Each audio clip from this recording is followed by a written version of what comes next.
Now it's time to zoom into the microscopic world of the tiny creatures that inhabit our everyday lives. There's nothing like collapsing into a freshly made bed at the end of a long, hard day.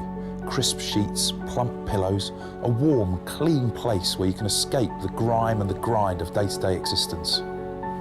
Or can you? Just how clean is your bed? Well, you might be horrified at the things you can sleep with. Meet Harry and his chums.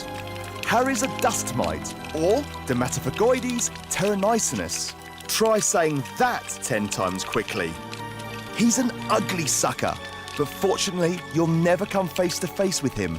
At just 0.2 to 0.3 of a millimetre long, it's virtually impossible to see him with the naked eye.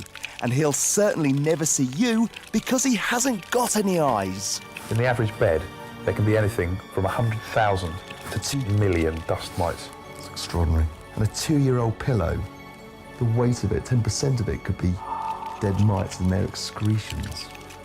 Ew. And you know what they live on? Dead skin cells. Yeah, if it wasn't for them, we'd probably be wading around in dead skin. Well, they do a great job. Yeah, good housekeepers. Bye, Harry. Keep up the good work. Good night.